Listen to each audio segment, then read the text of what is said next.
சத்தமாகவும் தெளிவாகவும் கூறியிருந்தாள். பிரசாத் மணியன் முகம் முற்றிலுமாக கருத்து விட்டது. நான் தோத்துட்டேனா? மிஸ் அவந்திகா நாதன், உனக்கு மூளை குழம்பிடுச்சா என்ன? இந்த காம்படிஷன்ல நீ ஜெயிச்சது மூலமா நீ ஒரு நல்ல ஹேக்கர்னு மட்டும்தான் காமிச்சிருக்கியே தவிர என்னோட மணியன் டெக்கோட சாஃப்ட்வேரை விட உன்னோட சாஃப்ட்வேர் பெஸ்ட்னு இன்னும் ப்ரூவ் ஆகல என்று பல்லை கடித்து கொண்டு பிரசாத் கூற, பிரசாத் மணியன், நீ தோத்துட்ட, அதான் உண்மை, ஒழுங்கா அதை ஒத்துக்கோ என்று அருண் கத்த, அருண் அவ சொல்றதும் சரிதான் என்று அவந்திகா கூற, அருணுக்கு அவந்திகா ஏன் இப்படி கூறுகிறாள் என்று ஒன்னும் புரியவில்லை. எனக்கா சொல்றீங்க? அவன் சொல்றது சரின்னு சொல்ல வரீங்களா என்று அருண் கேட்க, ஆமா அருண், பிரசாத் சொல்றது சரிதான். இந்த போட்டி மூலமா நான் ஒரு நல்ல ஹேக்கர்ன்றது மட்டும்தான் ப்ரூவ் ஆகிருக்கு. ஆனா இன்னும் நம்ம சாஃப்ட்வேர் அவனோடத விட பெஸ்ட்னு ப்ரூவ் ஆகல என்று அவந்திகா கூற, பரவாயில்ல அவந்திகா, நீயே ஒத்துக்கிட்ட. அவந்திகாவின் முட்டாள்தனத்தை பார்த்த பிரசாத்துக்கு சந்தோஷமாக இருந்தது. அப்போ எப்படி நீ அதுக்குள்ள மணியன் டெக் தோத்துருச்சுன்னு சொல்லலாம்? அது தப்புதானே? அதனால இங்க இருக்கிற எல்லார் முன்னாடியும் நீ என்கிட்ட மன்னிப்பு கேட்கணும். இனிமேலும் அவளை சும்மா விட அவன் தயாராக இல்லை. நீ தோத்துட்டன்றதுதான் உண்மை பிரசாத் மணியன். அவளது பேச்சில் அவள் உறுதியாக இருந்தாள்.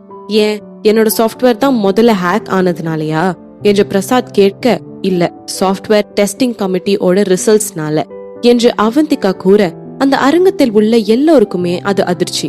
இன்னும் டெஸ்டிங் ரிசல்ட்டே வரலையே, அதுக்குள்ள எப்படி இவ எப்படி சொல்றா? இதுவே அங்கிருந்த எல்லோருடைய கேள்வியாக இருந்தது. உனக்கு ரிசல்ட் என்னன்னு தெரியுமா என்று பிரசாத் கேட்க, இன்னும் இல்ல, மொட்டையாக கூறினாள் அவந்திகா. அப்ப எப்படி நீ அப்படி சொல்லலாம்? நீ எல்லாம் ஒரு சாஃப்ட்வேரை ஹேக் பண்ணிட்டன்றதுனால உன நீயே ரொம்ப பெரிய ஆளா நினைச்சுக்கிறியா அவந்திகா? நீ என்னைக்கும் எனக்கு ஈடாகவே மாட்ட என்ற வார்த்தைகளில் அகந்தையை பூசி பேசினான் பிரசாத். சரிதான், என்னைக்குமே நீ எனக்கு ஈடாக மாட்டதான் என்று அவந்திகா மொழிய, ஏய், வார்த்தைய அழந்து பேசு, நல்லா ஞாபகம் வச்சுக்கோ அவந்திகா நாதன், உன்னை நான் அவ்வளோ ஈஸியா விட்டுற மாட்டேன் கர்ஜித்தான் பிரசாத். என்ன பண்ணுவ? என்ன மறுபடியும் போலீஸ்ல தள்ள போறியா? இல்ல என் குடும்பத்தை கடத்த போறியா? இல்ல என்ன கொலை பண்ண போறியா? என்ன பண்ண முடியும் உன்னால என்று அவந்திகா பிரசாதின் கண்களை பார்த்து ஒவ்வொரு வார்த்தையாக உச்சரித்து கொண்டிருந்தாள். இவற்றையெல்லாம் கேட்டுவிட்டு அவளை அடிக்க துடித்த கையை அடக்கி கொண்டு நிற்பது அவனுக்கு வெகு சிரமமாக இருந்தது. ஆனால் அவந்திகா அவனை விட்ட பாடில்லை. இன்னும் அவள் தொடர்ந்து கொண்டிருந்தாள். அந்த மொத்த விஐபி ஏரியாவிலும் வைத்து, எல்லா விஐபிகளின் முன்னும் வைத்து அவனை லெஃப்ட் அண்ட் ரைட் வாங்கி கொண்டிருந்தாள். என்ன, இதெல்லாம் தானே பண்ணுவ? ஆஃப்டர் ஆல் உன்னால இப்படி கீழ்த்தனமா தான் இறங்க முடியும். இப்போ சொல்றேன், நல்லா கேட்டுக்கோ, நான் அவந்திகா நாதன். ஏண்டா இவ்வளவு பகச்சுக்கிட்டோன்னு ஒவ்வொரு நாளும் உன்னை துடிக்க வைப்பேன். அவந்திகா கூறியதை கேட்டுக்கொண்டிருந்த அனைவருக்கும் ஒரு முறை நிலநடுக்கம் வந்துவிட்டு சென்றது போல் இருந்தது. பிரசாத் மணியனையே பார்த்து மிரட்டல் விடுற அளவுக்கு தைரியம் இருக்க இந்த அவந்திகா நாதன் யாரு? இவளுக்கு சாவு பயமே இல்லையா என்ன? பிரசாத் மணியனை பகைச்சிட்டாங்க, உயிரோட இருக்க முடியாதுன்னு இவளுக்கு தெரியாதா என்ன? இவையெல்லாம் தான் அந்த அரங்கத்தில் இருந்தவர்களுடைய எண்ணங்களாக இருந்தது. அவந்திகாவிற்கு பயம் எல்லாம் ஒண்ணுமில்லை.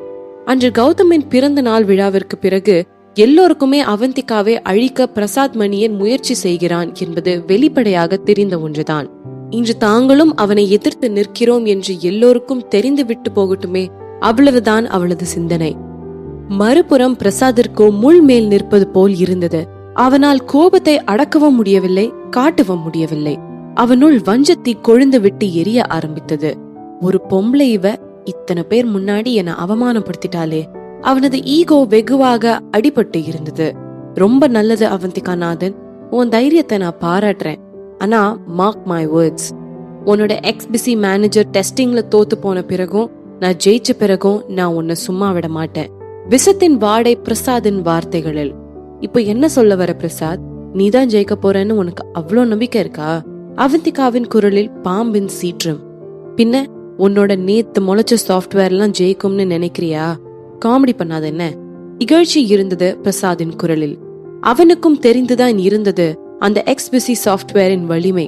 ஆனாலும் இவனது கிங் காங் சாஃப்ட்வேர் பல வருடங்களாக அப்டேட் ஆகி இருக்கும் ஒன்று. அதனால் இவனுடையது விட அவளுடையது சிறந்ததாக இருக்கும் என்று அவனுக்கு தோன்றவில்லை. நான் காமெடி பண்றேனா? நீதான் கோமாளியாட்டம் நடந்துட்டு இருக்க. நீ எவ்வளவு கேவலமானவனா இருந்தா அடுத்தவன் எழுதின சாஃப்ட்வேரை திருடிட்டு வந்து நீ எழுதுறேன்னு சொல்லிருப்ப. அவந்திகா நாதன், பிரசாதின் கர்ஜனை அந்த அரங்கத்தின் மூளை முழுக்கெல்லாம் பட்டு எதிரொலித்தது. இந்த முறை அவந்திகா பிரசாதின் பொறுமைக்கான எல்லையை கடந்து விட்டாள். எவ்ளோ தைரியம் இருந்தா எல்லார் முன்னாடியும் என் மேல திருட்டு பட்டம் கட்டுவ? பிரசாதின் மனம் கொந்தளித்தது. போங்க, போய் இன்னைக்கு இவ பேசின பேச்சுக்கு இவளுக்கு பாடம் கத்து கொடுங்க. தனது ஆட்களை ஏவினான் பிரசாத் மணியன். என்ன நடக்குது இங்க? ரவிச்சந்திரனின் கர்ஜனை அந்த அரங்கத்தை தாண்டியும் எதிரொலித்தது. சிஓ சந்திரன், இந்த அவந்திகா அவ எல்லையை மீறி பேசிட்டு இருக்கா.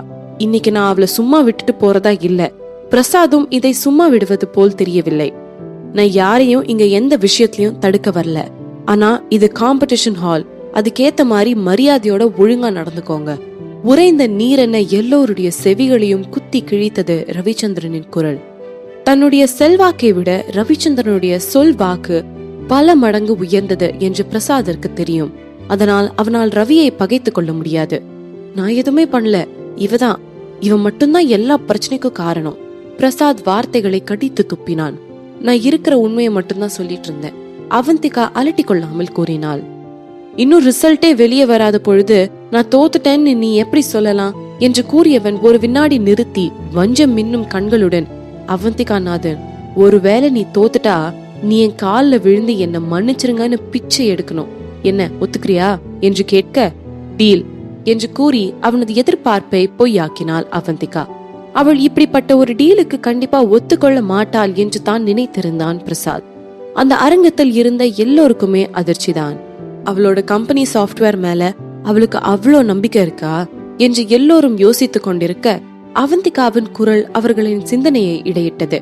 ஆனா பிரசாதின் நேருக்கு நேராக பார்த்தவள், நீ தோத்துட்டா நீ என்ன பண்ண போற? ஹே, மணியன் டெக் என்னைக்கும் தோத்து போகாது. ஆணவத்தில் உருமினான் பிரசாத் மணியன். அவ்வளோ கான்பிடன்ஸ் இருந்தா டீலுக்கு ஒத்துக்கோ பிரசாத் மணியன். ஒருவேளை நீ தோத்துட்டா இங்க இருக்கிற எல்லார் முன்னாடியும் நான் பிரசாத் மணியன் அவந்திகா நாதன்ட்ட தோத்துட்டேன்னு கத்தணும். இத கேட்ட பிரசாத் மணியனுக்கு புறையேறி விட்டது. ஏனெனில் அவனது வாழ்க்கையை விட, அவனது உயிரை விட அவனுக்கு இந்த உலகத்தில் ஒரு முக்கியமான விஷயம் இருக்கும் என்றால் அது அவனது கௌரவம். ஆனால் அவனால் இத்தனை பேர் முன்னாலும் அவளது டீலுக்கு ஒத்துக்கொள்ளாமல் போக முடியாதே. ஒரு பொம்பளை அவளே என் காலில் விழறேன்னு ஒத்துக்கிட்டா, இப்ப நான் ஒத்துக்கலனாலும் எனக்கு தான் அவமானம் என்று தோன்ற அவனும் ஒத்துக்கொண்டான். பாத்துக்கிட்டீங்களா எல்லாரும்? ஒருவேளை நான் தோத்து போனா நான் இவனோட கால்ல விழுந்து என்ன மன்னிச்சிருன்னு பிச்சை எடுப்பேன். ஆனா இந்த பிரசாத் மணியன் தோத்துட்டா இந்த மொத்த அரங்கத்துல இருக்கிறவங்களுக்கு முன்னாடியும் நான் பிரசாத் மணியன் அவந்திகா நாதன்ட்டு தோத்துட்டேன்னு 3 தடவை கத்தி சொல்லணும். இதுதான் நம்ம டீல், கரெக்டா பிரசாத் மணியன்? என்று அவந்திகா கேட்க அவனும் ஒப்புக்கொள்வதாக தலையாட்டினான். சரி, நாம அப்போ டெஸ்ட் ரிசல்ட்க்கு வெயிட் பண்ணுவோம். அவர்கள் எல்லோரும் காத்திருக்க ஆரம்பித்தார்கள். சில நிமிடங்களுக்கு பிறகு சில ஆட்கள் உள்ளே வந்தார்கள். அவர்கள் எல்லோரும் தான் சாஃப்ட்வேர் டெஸ்டிங் கமிட்டியில் இருப்பவர்கள். டெஸ்ட் ரிசல்ட் வந்துருச்சு. கூட்டத்தில் இருந்த யாரோ ஒருவன் கத்தினான். அடுத்த வினாடி அரங்கத்தில் இருந்த எல்லோருடைய பார்வையும் கமிட்டி ஆட்கள் பக்கம் திரும்பியது. லேடிஸ் அண்ட் ஜென்டில்மென், இந்த பெஸ்ட் செக்யூரிட்டி சாஃப்ட்வேர் டெஸ்டிங் ஒவ்வொரு வருஷமும் நடக்குது. இந்த வருஷத்துக்கான பெஸ்ட் சாஃப்ட்வேரோட பேரை அனௌன்ஸ் பண்ண வேண்டிய நேரம் இது என்று கூறிவிட்டு அவர் கையில் இருந்த ரிமோட்டை அழுத்தினார். அடுத்த நிமிடம் அந்த அரங்கத்தில் இருந்த காற்றில் கூட ஒருவித பதட்டம் சூழ்ந்து கொண்டது. பிரசாதின் இதய துடிப்பு அவனுக்கே கேட்க ஆரம்பித்தது என்றால் அமரும் அருணும் இமையை கூட சிமிட்டாமல் அந்த திரையை பார்த்து கொண்டிருந்தனர். நந்தீஸ் கூட மூச்சு விட கூட மறந்து அந்த திரையில் கண்களை ஊன்றி பார்த்து கொண்டிருந்தான். ஒரு வழியான அந்த ஆண்டிற்கான சிறந்த சாஃப்ட்வேரின் பெயர் அந்த ஒளித்திரையில் தோன்றியது. முதலிடத்தை பெற்றிருந்த மென்பொருளின் பெயர் எக்ஸ்பிசி மேனேஜர். மைக்கை தன் கைகளில் எடுத்து டெஸ்டிங் கமிட்டியை சேர்ந்த ஒருத்தர், கங்க்ராச்சுலேஷன்ஸ் தி வின்னர் எக்ஸ்பிசி மேனேஜர் என்று அவர்கள் சிரித்துக் கொண்டே கூற, இம்பாசிபிள் என்று கத்தியவாறே கூட்டத்தின் முன்னர் வந்தவன் அவரை பார்த்து, இது எப்படி நடந்திருக்கும்? என்னோட சாஃப்ட்வேரை எப்படி புதுசா எழுதின ஒரு சாஃப்ட்வேர் தோக்கடிச்சிருக்க முடியும் என்று பிரசாத் கத்த, சிஓ பிரசாத், உங்க 2 பேரோட சாஃப்ட்வேருமே 100 வகையான டெஸ்டிங் குள்ள போச்சு. அதுல எக்ஸ்பிசி மேனேஜர் ஒரு தடவை கூட ஃபெயில் ஆகல. ஆனா உங்க சாஃப்ட்வேர் 5 தடவை ஃபெயில் ஆயிடுச்சு. அதாவது எக்ஸ்பிசி மேனேஜர் ஓட செக்யூரிட்டி ரேட் 100%, ஆனா உங்களோடது 95% தான். பொறுமையாக எடுத்துரைத்தார் அந்த மனிதர். இல்ல இதுல ஏதோ தப்பு நடந்திருக்கு, நீங்க மறுபடியும் டெஸ்ட் பண்ணுங்க. பிரசாத் தனது தோல்வியை ஒத்துக்கொள்வதாய் இல்லை. பிரசாத் மணியன், யார் இந்த காம்படிஷன்ல வின் பண்ணிருக்காங்கன்ற ரிசல்ட் ரொம்ப தெளிவா இருக்கு. இப்படி லூசுத்தனமா பிஹேவ் பண்ணாம ஒழுங்கா நீ தோத்து போயிட்டேன்னு ஒத்துக்கோ. தனது பங்கை போட்டு வைத்தான் அமர்பிரஜித். விட்டால் இப்பொழுதே அமரை பொசுக்கி விடுபவன் போல் முறைத்து வைத்தான் பிரசாத் மணியன். ஆனால் அமர் அதற்கு எல்லாம் அலட்டிக் கொண்டார் போல் தெரியவில்லை. CEO பிரசாத் மணியன் இவ்வளவு மோசமா தோத்து போவார்னு நான் நினைச்சு கூட பார்க்கல என்று இவனுக்கு பரிதாபப்பட்டு உச்சி கொட்டினான் அந்த கூட்டத்தில் இருந்த ஒருத்தன். ஆமா CEO பிரசாத், அதுமில்லாம நீங்க பெட்டு வேற பண்ணிருந்தீங்கல்ல, அதை இப்போ நிறைவேற்றுவீங்களா மாட்டீங்களா என்று கூறினான் இன்னொருவன். பாருங்க CEO, எனக்கு நல்லா தெரியும் CEO பிரசாத் எப்படியும் அவருக்கு கொடுத்த வார்த்தையில சுத்தமா இருப்பாரு. CEO குருவும் தம் பங்கிற்கு பிரசாதை உசுப்பேற்றினான். இவற்றையெல்லாம் கேட்டுக்கொண்டிருந்த பிரசாதிற்கு நடப்பவையெல்லாம் புரிய ஆரம்பித்தது. தன் பின்னால் நின்று கூட பேசவே பயப்படுபவர்கள் எல்லாம் தன் முகத்திற்கு நேரவே பேசுகின்றனர் என்றால் அதற்கான காரணம் தன் மீது இருந்த பயம் எல்லாம் அவர்களிடம் இருந்து மொத்தமாக வடிந்து விட்டது என்று தானே அர்த்தம். இந்த போட்டியில் தோற்றதினால் தனது லாபங்கள் மட்டும் குறைய போவதில்லை, மாறாக மொத்த மணியன் டெக்கையும் மூட வேண்டிய நிலைமை வந்துவிடும் போல். ஆனால் இவையெல்லாம் அதோடு முடியாமல் இங்கு இருக்கும் அனைவருக்கும் முன்பும் தன் கௌரவத்தை இறக்கி வைத்தாக வேண்டுமே. இவற்றையெல்லாம் தான் அவந்திகாவும் எதிர்பார்த்து காத்து கொண்டிருந்தாள். அவந்திகாவை வன்மத்தோடு பார்த்தவன், போதுமா, இப்போ உனக்கு திருப்தியா என்று உருமினான். திருப்தியா? அதுக்குள்ளியா? இப்போதான ஆரம்பமே. அவந்திகாவை பற்றி இன்னும் பிரசாதிற்கு இன்னும் முழுசாக தெரியவில்லை போல. தான் வகுத்திருக்கும் எல்லை கோட்டை தாண்டினால் அவர் யாராக இருந்தாலும் அவந்திகா பழிக்கு பழி வாங்காமல் விடமாட்டாள். அப்படி இருக்கையில் தனது மனதிற்கு நெருக்கமானவர்களையே அவர்கள் சீண்டினார்கள் என்றால் சும்மா விடுவாளா என்ன? இந்த பயந்து கொண்டு இருப்பது, மன்னித்து விட்டு விடுவது, கர்மா பார்த்து கொள்ளும் என்று விட்டுவிடுவது, இதெல்லாம் அதெல்லாம் நம்பிக்கொண்டு அவர்கள் கொடுக்கும் துன்பங்கள் சகித்து கொண்டு இருக்கும் முட்டாள் இல்லை அவந்திகா. பாதங்கஞ்சு செய்பவரை கண்டால் நாம் பயங்கொள்ளலாகாத பாப்பா, மோதி மிதித்து விடு பாப்பா, அவர் முகத்தில் உமிழ்ந்து விடு பாப்பா. இதுவே அவளது தாரக மந்திரம். பிரசாத், சீக்கிரம், நம்ம போட்ட பெட்ல நீ தோத்துட்ட, அதனால உனக்கான தண்டைய நீயே நிறைவேற்றலாம் மகாராணி என கட்டளையிட்டாள் அவந்திகா நாதன். இதை கேட்ட பிரசாதின் முகம் மிகவும் பயங்கரமாக மாறியது. அவனால் தாங்கிக் கொள்ளவே முடியவில்லை. கொஞ்ச நேரத்திற்கு முன்பு அமரை தன் முன் பணிய வைத்தது ஞாபகம் வந்து தொலைத்தது. அப்பொழுது அந்த சீடியை அழிக்காமல் விட்டுவிட்டேனே என்று அவனது மனம் ஒப்பாரி வைத்தது. நான் பிரசாத் மணியன் அவந்திகா நாதன்ட்ட தோத்து போயிட்டேன். அவனது வாயில் என் தமிழ் அன்னையின் அழகு தமிழ் வார்த்தைகள் படாத பாடு பட்டு கொண்டிருந்தது. பொதுமா அவந்திகா நாதன், அத்தனை ஆங்காரம் அவனது குரலில். இன்னும் சத்தமா, கொஞ்சம் கூட அவனுக்கு கருணை காட்டுவதாய் இல்லை அவள். அதோட நீ 3 தடவை சொல்வேன்னு வாக்கு கொடுத்திருக்க, மறந்துடாத என்று அவள் கூற பிரசாதின் பற்கள் நெறிப்படும் சத்தம் அவன் அருகில் நின்று கொண்டிருந்த எல்லோருக்குமே கேட்டது. தனது தொண்டையை செருமிக் கொண்டவன், நான் பிரசாத் மணியன் அவந்திகா நாதன்ட்ட தோத்து போயிட்டேன். நான் பிரசாத் மணியன் அவந்திகா நாதன்ட்ட தோத்து போயிட்டேன். நான் பிரசாத் மணியன் அவந்திகா நாதன்ட்ட தோத்து போயிட்டேன் என்று கத்த அவனின் அகோர முழக்கம் அந்த அரங்கத்தையே நடுங்க செய்தது. பிரசாத் மணியனின் ஒவ்வொரு முழக்கமும் முன்னதை விட இன்னும் அதிக சத்தத்தையும் வெறியையும் கொண்டதாக இருந்தது. அவன் கூறிய நான் பிரசாத் மணியன் அவந்திகா நாதன்ட்ட தோத்து போயிட்டேன் என்பதை கூறியதை போல் இல்லை, ஒன்னு கொன்னு புதைப்பேன் அவந்திகா நாதன் என்று கத்தியது போல் தான் இருந்தது. இவற்றை கூறி முடித்த பிரசாத் மணியன் அவன் காலில் அருகில் இருந்த சேரை கோபத்தில் எட்டி உதைத்தான். அது ஒரு பெரிய சத்தத்துடன் போய் விழுந்தது. அவனில் இருந்து வெளிவந்து கொண்டிருந்த அந்த சீற்றத்தின் அனலை அங்கிருந்த எல்லோராலும் உணர முடிந்தது. அவந்திகாவையும் அவளை சேர்ந்தவர்களையும் கொல்லாமல் விடமாட்டேன் என்று உறுதி எடுத்துக்கொண்டான் பிரசாத் மணியன். அவன் அதை மனதினுள் எடுத்துக்கொண்டாலும் அவனது கண்களில் இருந்து வெளிவந்த அந்த வஞ்சத்தின் விஷ வாடை வீசும் வெப்பத்தை அங்கிருந்த எல்லோராலும் புரிந்து கொள்ள முடிந்தது. அவர்களுக்கும் அவந்திகாக்காக வருத்தப்படுவதை தவிர வேற ஏதும் செய்ய முடியவில்லை. ஆனால் இங்கு சுற்றி நடந்து கொண்டிருந்த தாக்கத்திலும் ஆட்படாமல் அங்கிருந்த ஒரே ஜீவன் அவந்திகா மட்டும்தான். மிஸ் நாதன், கங்க்ராச்சுலேஷன்ஸ் என்று அக்கூட்டத்தில் இருந்த ஒருவன் அவளை பாராட்டி அங்கிருந்த நிலைமையை கொஞ்சம் சகஜமாக்கினான்.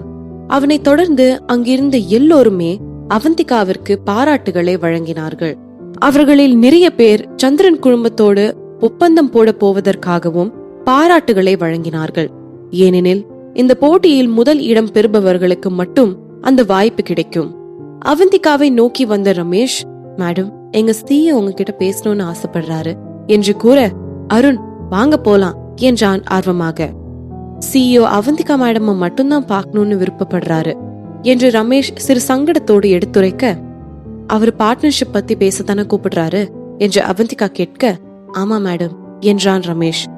அப்போ எங்க கம்பெனியோட ரெப்ரசன்டேட்டிவ் மிஸ்டர் அமர் பிரஜித் இங்க இருக்காரு, அவரை கூட்டிட்டு போங்க என்று கூறிவிட்டாள் அவந்திகா. இல்ல மேடம், பாஸ் உங்ககிட்ட மட்டும்தான் தனியா பேசணும்னு விருப்பப்படுறாரு என்று மீண்டும் எடுத்துரைத்தான் ரமேஷ். எனக்கா இது, அவர் எதுக்கு உங்ககிட்ட மட்டும் தனியா பேசணும்னு கூப்பிடுறாரு என்று அருண் கேட்க, விஷயம் என்னவென்று புரிந்து கொண்ட அமர், அவந்திகா, ரவிச்சந்திரன் சார் நீதான் நம்மளோட எக்ஸ்பிசி மேனேஜரை உருவாக்கி இருப்பேன்னு கண்டுபிடிச்சிருப்பாருன்னு நினைக்கிறேன். நீ போய் என்னன்னு பேசி பாரு அவந்திகா என்று அமர் கூற, இல்ல இல்ல இல்ல, நான் அக்காவை தனியாலாம் அனுப்ப மாட்டேன் என்று குதித்தான் அருணகிரி. இதை கேட்ட அமருக்கு அருண் ஏன் இந்த சின்ன விஷயத்திற்கு போய் இப்படி குதிக்கிறான் என்று புரியவில்லை. அவனுக்கு தான் ரவிக்கும் அவந்திகாவிற்கும் உள்ள உறவு பற்றி தெரியாதே.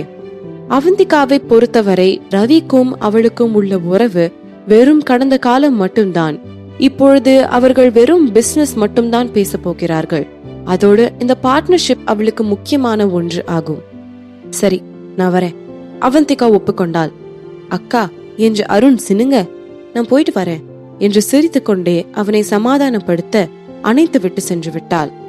அவள் சென்றவுடன் அங்கு வந்த நந்தீஸ் அருணை தள்ளி விடாத குறையாக வந்து நின்றான்.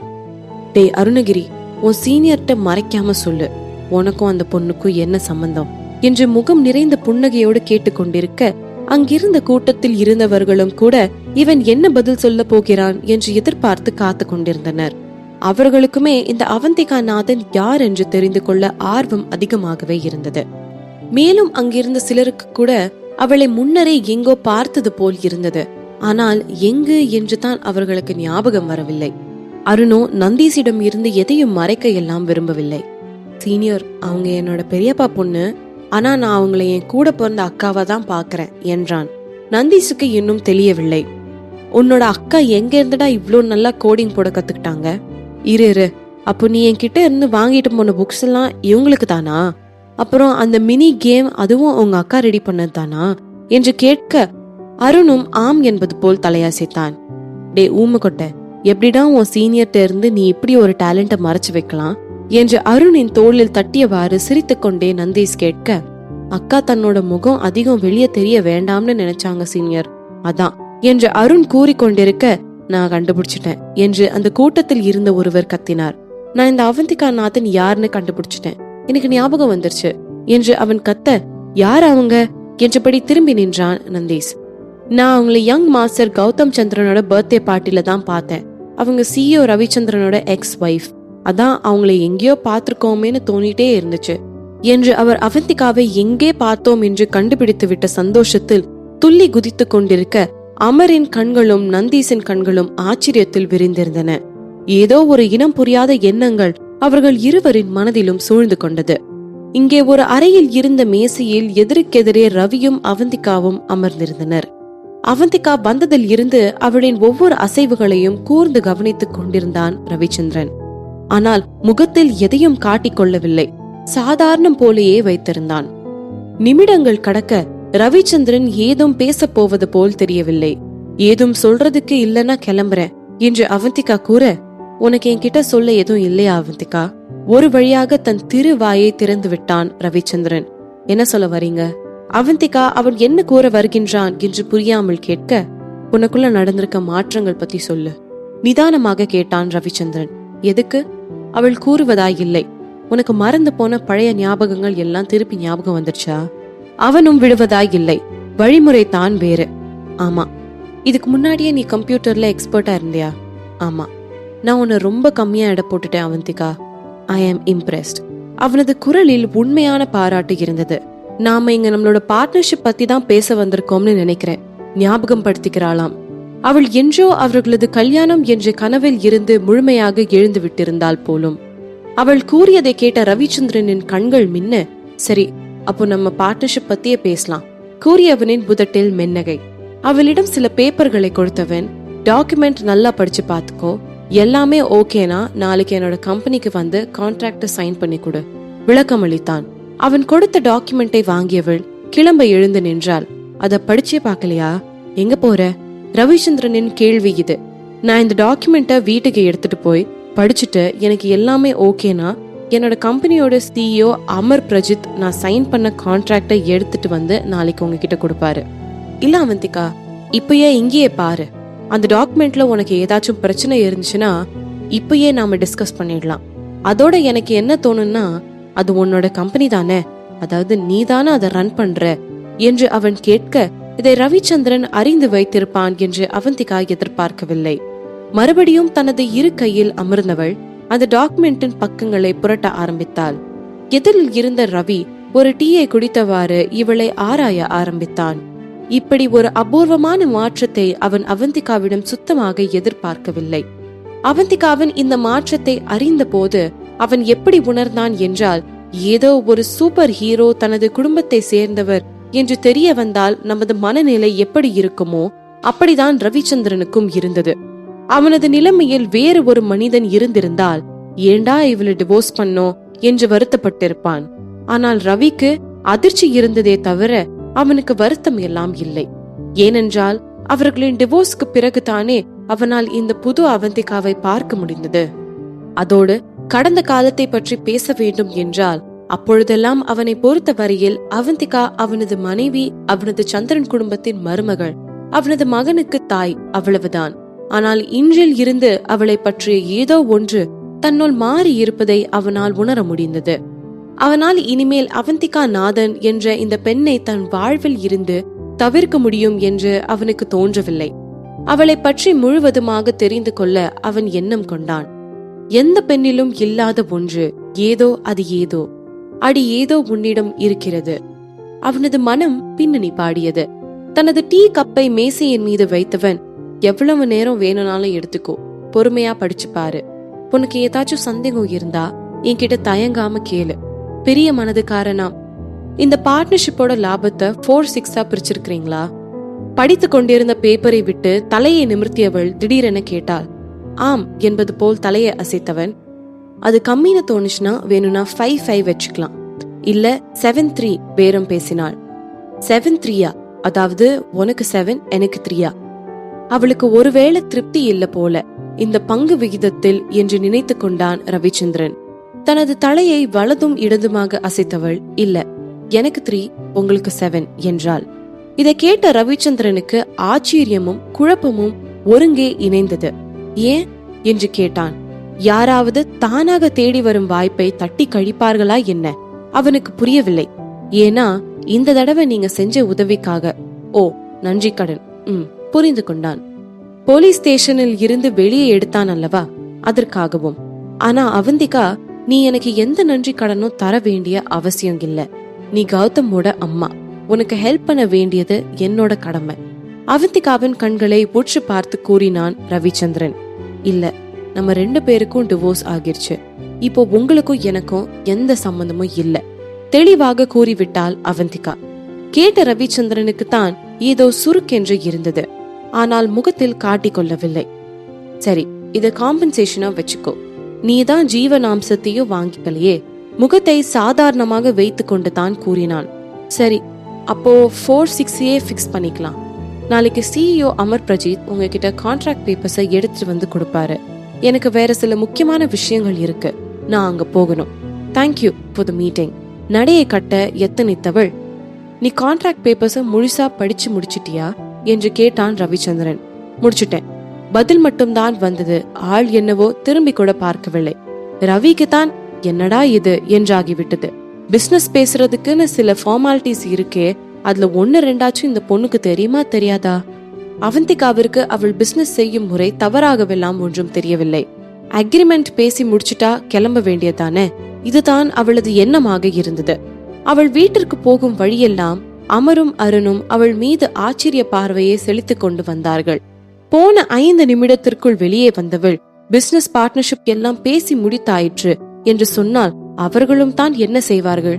பாவம், ஏன் 2 பேரும் இப்படி வெறிச்சு பாத்துட்டு இருக்கீங்க?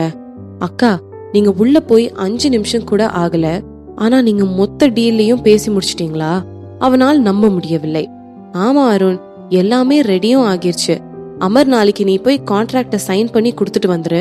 நான் மொத்த கான்ட்ராக்டையும் படிச்சுட்டேன், அதுல எந்த பிரச்சனையும் இல்ல என்று அவந்திகா கூற, சரி என்பதோடு நிறுத்தி கொண்டான் அமர். அவன் தன் மனதினில் இருக்கும் எந்த கருத்தையும் வெளியிடவில்லை. ஆனால் அருண் விடுவதாய் இல்லை. அக்கா, அந்த பார்ட்னர்ஷிப் எவ்வளவு முக்கியமானது. நீங்க எப்படி அதை வெறும் 5 நிமிஷத்துக்குள்ள முடிச்சிட்டு வரலாம்? மிஸ்டர் ரவிச்சந்திரன் நம்ம கிட்ட ஏதாச்சும் அட்வான்டேஜ் எடுத்துக்கிட்டார்னா என்று கேட்டு வைத்தான் அருண். நம்ம கிட்ட என்ன அட்வான்டேஜ் இருக்கு அவர் எடுத்துக்க என்று அவந்திகா திரும்ப கேட்க, அருண் திருவென முழிக்க ஆரம்பித்தான். அதானே, நம்ம கிட்ட என்ன அட்வான்டேஜ் இருக்கு எடுத்துக்க? இன்னும் சொல்ல போனா ரவிச்சந்திரன் இவங்க கூட பார்ட்னரா இருக்க ஒத்துக்கிட்டதே இவங்களுக்கு ஒரு பெரிய விஷயம். எப்படி பார்த்தாலும் இந்த பார்ட்னர்ஷிப்னால அவங்களுக்கு லாபம் தான். அவந்திகா சொல்றது சரிதான் அருண், நானும் அந்த பேப்பர்ஸ படிச்சு பார்த்தேன்.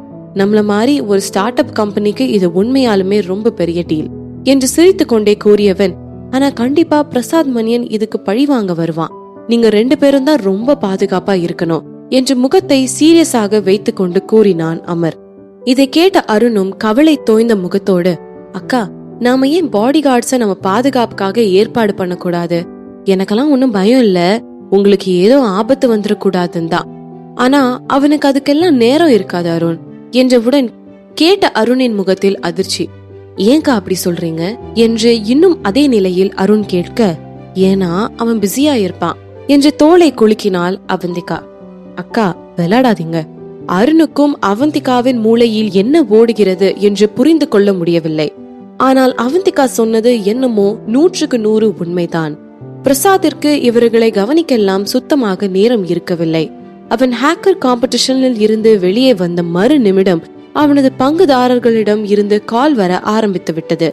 அவன் ஹேக்கர் காம்படிஷனில் தோற்றதோ, சந்திரன் குழுமத்தோடு போட இருந்த ஒப்பந்தம் நடக்காமல் போனதெல்லாம் அவனுக்கு பெரிய இழப்பீடு இல்லை. மாறாக சந்திரன் குழுமத்தோடு நிச்சயமாக இந்த முறை ஒப்பந்தம் போட்டு விடுவோம் என்று சொல்லி அவன் உலகிற்கே உறுதியாக அடித்து சொல்லி இருந்தது தான் இப்பொழுது பிரச்சனையே. இப்பொழுது ஒப்பந்தம் கையெழுத்து ஆகவில்லை என்று தெரிந்ததும் அவனது ஸ்டாக் எல்லாம் குறைய ஆரம்பித்து விட்டது. அதனால் அவனது பங்குதாரர்கள் எல்லாம் ஒவ்வொருவராக விலக ஆரம்பித்து விட்டார்கள். அதனால் இழப்பீடுகளை ஈடு செய்ய ஆக வேண்டிய வேலைகளை பார்க்க தனது அலுவலகத்திலேயே தங்கிவிட்டான் பிரசாத்.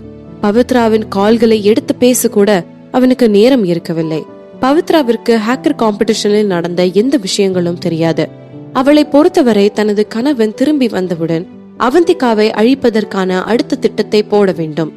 இந்த எண்ணமே அவளுக்கு மிகவும் சந்தோஷத்தை கொடுக்க தனது தாயை அழைத்து கொண்டு பியூட்டி பார்லருக்கு வந்துவிட்டாள். இந்த சௌகரியங்கள் எல்லாம் இதுதான் அவர்களுக்கு கடைசி முறையோ என்னவோ, யார் கண்டார்கள்? பாவம், அனுபவித்துக் கொள்ளட்டுமே. அடுத்த நாள் காலையிலேயே ரவிச்சந்திரனின் அலுவலகத்திற்கு சென்று ஒப்பந்தத்தில் கையெழுத்து போட்டுவிட்டான் அமர் பிரஜித். இந்த செய்தி காட்டு தீயாக பரவ ஆரம்பித்தது. ஆனால் அந்த காட்டு தீ பிரசாதின் மொத்த பணத்தையும் கூண்டோடு எரிக்க போகிறது என்று யாரும் எதிர்பார்க்கவில்லை. இந்த செய்தி பரவிய அடுத்த வினாடி அவனது மணி அண்ட் டெக்கின் பங்குகள் எல்லாம் வேகமாக சரிய ஆரம்பித்து விட்டது. இந்த செய்தி வெளியானவுடன் அவனது ஸ்டாக்ஸ் எல்லாம் குறையும் என்று பிரசாத்திற்கு தெரியும் தான். ஆனால் அதன் இந்த அசூர வேகத்தை தான் அவன் சுத்தமாக எதிர்பார்க்கவில்லை.